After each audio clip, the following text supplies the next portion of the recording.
ಎಲ್ಲರಿಗೂ ನನ್ನ ನಮಸ್ಕಾರಗಳು. 2026-27ನೇ ಸಾಲಿನ ಸೇತುಬಂಧದ 5ನೇ ತರಗತಿ ಗಣಿತ ಕಲಿಕಾ ಫಲಗಳಿಗೆ ಚಟುವಟಿಕೆಗಳು. ಅಂದ್ರೆ ನಾವು ಈ ಒಂದು ಪೂರ್ವ ಪರೀಕ್ಷೆಯನ್ನು ತೆಗೆದುಕೊಂಡ ನಂತರ ಅಂದ್ರೆ ಈಗಾಗಲೇ ಕಲಿಕಾ ಫಲಗಳನ್ನು ಇಲಾಖೆಯಿಂದ ಬಿಡುಗಡೆ ಮಾಡಿರ್ತಾರೆ. ಆ ಕಲಿಕಾ ಫಲಗಳನ್ನು ತೆಗೆದುಕೊಂಡು ಪೂರ್ವ ಪರೀಕ್ಷೆಯನ್ನು ತೆಗೆದುಕೊಂಡಿರ್ತೇವೆ. ಆ ಕಲಿಕಾ ಫಲವನ್ನು ಗಳಿಸದೇ ಇರುವಂತಹ ಮಕ್ಕಳಿಗೆ ನಾವು ಚಟುವಟಿಕೆಗಳ ಮೂಲಕ ಬೋಧನೆಯನ್ನ ಮಾಡಿ ಆ ಒಂದು 15 ದಿನಗಳಲ್ಲಿ ಆ ಮಕ್ಕಳು ಗಳಿಸುವಂತೆ ಮಾಡುವುದು. ಒಂದು ವೇಳೆ ಆ ಮಕ್ಕಳು ಇನ್ನೂ ಕೆಲವು ಕಲಿಕಾ ಫಲಗಳನ್ನು ಗಳಿಸದೇ ಇದ್ದಾಗ ಮತ್ತೆ ನಿರಂತರವಾಗಿ ನಾವು ಪರಿಹಾರ ಬೋಧನೆಯನ್ನು ಮಾಡಬೇಕಾಗಿರುತ್ತೆ.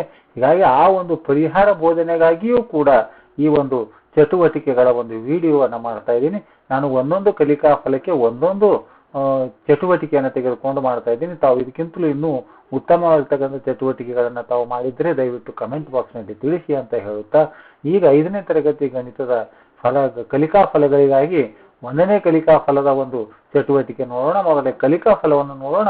3 ಅಂಕಿಯ ಸಂಖ್ಯೆಯನ್ನು ಓದುವರು, ಬರೆಯುವರು ಮತ್ತು ಅರ್ಥೈಸಿಕೊಳ್ಳುವರು. ಇದಕ್ಕೆ ಚಟುವಟಿಕೆ ಅನ್ನೋದು ಸಂಖ್ಯಾಮಣಿ ಆಟ ಅಂತ ತೆಗೆದುಕೊಂಡಿದ್ದೀನಿ ಅದರ ಹೆಸರು. ಬೇಕಾಗುವ ವಸ್ತುಗಳು ಏನು ಬೇಕಾ 0ರಿಂದ 9ರವರೆಗಿನ ಅಂಕಿಯ ಕಾರ್ಡುಗಳು. ಮಾಡುವ ವಿಧಾನ ಹೇಗೆ ಅಂತಲೂ ಕೂಡ ಬರೆಯಲಾಗಿದೆ.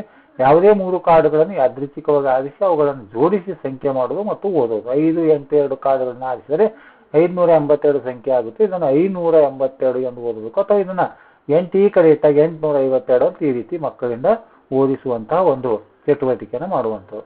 ಇನ್ನು ಕಲಿಕಾ ಫಲ 2ಕ್ಕೆ ಸಂಬಂಧಪಟ್ಟಿರುವಂತಹ 3 ಅಂಕಿಯ ಸಂಖ್ಯೆಗಳ ಸಂಕಲನ, ವ್ಯವಕಲನ, ಗುಣಾಕಾರ ಮತ್ತು ಭಾಗಾಕಾರ ಮಾಡುವುದು. ಚಟುವಟಿಕೆ ಡೈಸ್ ಲೆಕ್ಕ ಅಂತ ತೆಗೆದುಕೊಂಡಿದ್ದೀನಿ. ಬೇಕಾಗುವ ವಸ್ತುಗಳು 2 ದಾಳಗಳು, ಕಪ್ಪು ಹಲಗೆ.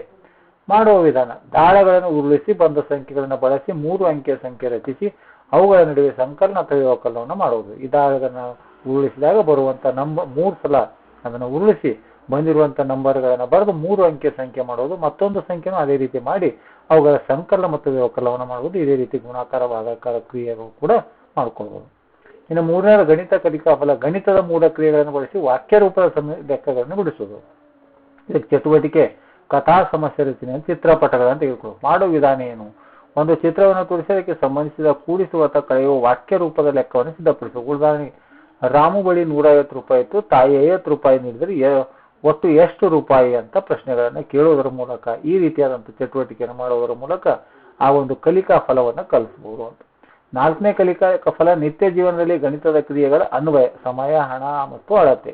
ಇಲ್ಲಿ ಚಟುವಟಿಕೆ ಸಂತೆ ವ್ಯವಹಾರ ಅಂತ ತೆಗೆದುಕೊಂಡಿದ್ದೇನೆ. ಹಣದ ಬಗ್ಗೆ ಬೇಕಾಗುವ ವಸ್ತುಗಳು ಆಟದ ಹಣ ಅಥವಾ ತರಕಾರಿಗಳು, ನೋಟುಗಳು ಅಂತ. ಮಾಡುವ ವಿಧಾನ: ವಸ್ತುಗಳ ಬೆಲೆ ನಿಗದಿಪಡಿಸಿ ವಿದ್ಯಾರ್ಥಿಗಳಿಗೆ ಹಣ ನೀಡಿ ವಸ್ತು ಕೊಳ್ಳುವಂತೆ ಮಾಡುವುದು. ಅಂದರೆ 10 ರೂಪಾಯಿ ಬೆಲೆ 5 ಚಾಕ್ಲೇಟ್ ಕೊಂಡ್ರೆ ಎಷ್ಟು ಹಣ ಕೊಡಬೇಕು ಅನ್ನುವಂಥದ್ದು. ಈ ರೀತಿ ಆ ಒಂದು ಪ್ರಶ್ನೆಗಳನ್ನ ಅಂದರೆ ವ್ಯವಹಾರವನ್ನು ಮಾಡುವಂತಹ ಒಂದು ಕಲೆಯನ್ನು ಕಲಿಸಿದಾಗ ಈ ರೀತಿಯಾದಂತಹ ಪ್ರಶ್ನೆಗಳಿಗೆ ಉತ್ತರವನ್ನು ನೀಡಬಹುದು ಅಂತ.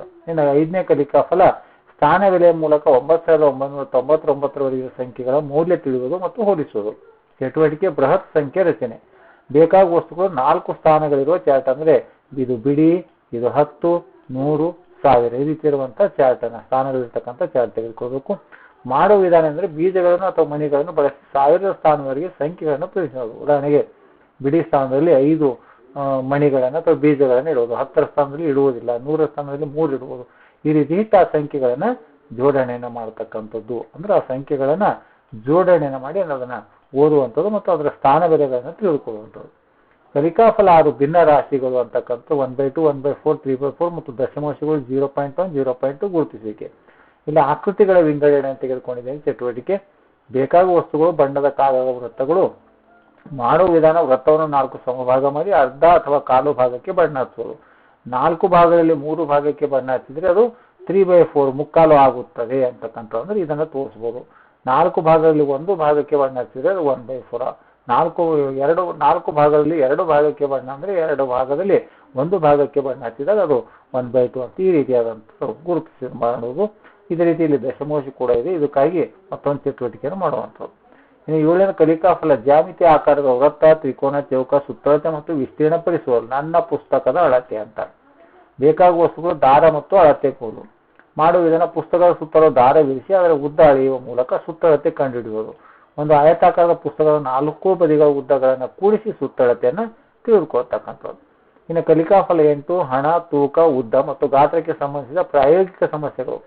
ತೂಕದ ಹೋಲಿಕೆ ಅಂತ ಬೇಕಾಗುವ ವಸ್ತುಗಳು ತಕ್ಕಡಿ ಮತ್ತು ವಿವಿಧ ತೂಕದ ಕಲ್ಲುಗಳು. ಮಾಡುವ ವಿಧಾನ 500 ಗ್ರಾಂ ಮತ್ತು 1 ಕೆಜಿ ತೂಕದ ವ್ಯತ್ಯಾಸಗಳನ್ನು ವಸ್ತುಗಳನ್ನು ತೂಗುವ ಮೂಲಕ ಅರ್ಥೈಸುವುದು. 1 ಕೆಜಿ ಅಕ್ಕಿ ಚೀಲದಲ್ಲಿರುವ 10 ಗ್ರಾಂಗಳ ಸಂಖ್ಯೆಯನ್ನು ಲೆಕ್ಕ ಹಾಕುವುದು 1000 ಗ್ರಾಂ ಅಂತ. ಇನ್ನು ಕಲಿಕಾಫಲ 10 ಗಡಿಯಾರದ ಸಮಯ ಓದುವುದು ಮತ್ತು ಘಟನೆಗಳ ಅವಧಿಯನ್ನು ಲೆಕ್ಕ ಹಾಕುವುದು. ಸಮಯದ ಚಕ್ರ ಅಂತ ತೆಗೆದುಕೊಂಡಿದ್ದೇನೆ. ಬೇಕಾಗುವ ವಸ್ತುಗಳು ಮುಳ್ಳುಗಳಿರುವ ಗಡಿಯಾರದ ಮಾದರಿ. ಮಾಡುವ ವಿಧಾನ ಶಾಲೆಯ ಆರಂಭದ ಸಮಯ ಮತ್ತು ಬಿಡುವಿನ ಸಮಯದ ನಡುವಿನ ಅಂತರವನ್ನು ಲೆಕ್ಕ ಹಾಕುವುದು. ಬೆಳಿಗ್ಗೆ 10:30ಕ್ಕೆ ಶಾಲೆಗೆ ಶುರುವಾಗಿ 11:30ಕ್ಕೆ ಊಟದ ವಿರಾಮವಾದರೆ ಅಲ್ಲಿವರೆಗೆ 3 ಗಂಟೆ ಕಳೆದಿದೆ ಎಂದು ತಿಳಿಯುವುದು. ಈ ರೀತಿಯಾದಂತಹ ಪ್ರಶ್ನೆಗಳಿಗೆ ಪರಿಹಾರವನ್ನು ನೀಡುವುದು. ಇನ್ನು ದತ್ತಾಂಶ ಸಂಗ್ರಹಣೆ ಮತ್ತು ಸ್ತಂಭ ನಕ್ಷೆಯಲ್ಲಿ ದಾಖಲಿಸುವುದು. ನಮ್ಮ ತರಗತಿಯ ಹಣ್ಣುಗಳು ಅಂತ ತೆಗೆದುಕೊಂಡಿದ್ದೀನಿ. ಗ್ರಾಫ್ ಹಳೆ ಅಥವಾ ಚಾರ್ಟ್ ಅಂತ ತೆಗೆದುಕೊಳ್ಳೋದು. ಬೇಕಾಗುವ ವಸ್ತುಗಳು ಮಕ್ಕಳಿಗೆ ಇಷ್ಟವಾದ ಹಣ್ಣುಗಳ ಪಟ್ಟಿ ಮಾಡಿ ಅದರ ಸ್ತಂಭ ನಕ್ಷೆಯ ಮೂಲಕ ಪ್ರತಿನಿಧಿಸುವುದು. ಮಾವು ಇಷ್ಟಪಡುವ 5 ಮಕ್ಕಳಿದ್ರೆ 5ನೇ ಸಂಖ್ಯೆಯವರೆಗೆ ಸ್ತಂಭವನ್ನು ಎಳೆಯುವುದು. ಮಾವು ಇಷ್ಟಪಡುವ ಇಲ್ಲಿ 1 2 3 4 ಅಂತ ಈ ರೀತಿ ತೆಗೆದುಕೊಂಡಿರ್ತೀವಿ. ಮಾವು ಇಷ್ಟಪಡತಕ್ಕಂಥ 5 ಇದ್ರೆ 5 ಅಂತ ತೆಗೆದುಕೊಳ್ಳೋದು.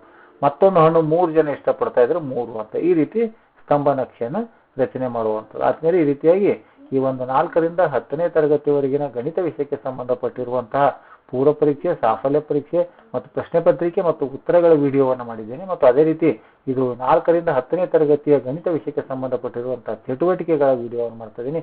ಈಗಾಗಲೇ 4ನೇ ಮತ್ತು ಇದು 5ನೇ ತರಗತಿ 2 ತರಗತಿಗಳ ಒಂದು ಚಟುವಟಿಕೆಗಳನ್ನ ಒಂದೊಂದು ಕಲಿಕಾ ಫಲಕ್ಕೆ ಒಂದೊಂದು ಚಟುವಟಿಕೆಯನ್ನು ಮಾಡಿದ್ದೀನಿ. ಈ ವಿಡಿಯೋ ಇಷ್ಟ ಆದರೆ ದಯವಿಟ್ಟು ಲೈಕ್ ಮಾಡಿ ಅಂತ ಹೇಳ್ತಾ ಈ ವಿಡಿಯೋ ನೋಡಿರುವ ತಮ್ಮೆಲ್ಲರಿಗೂ ನನ್ನ ನಮಸ್ಕಾರಗಳು.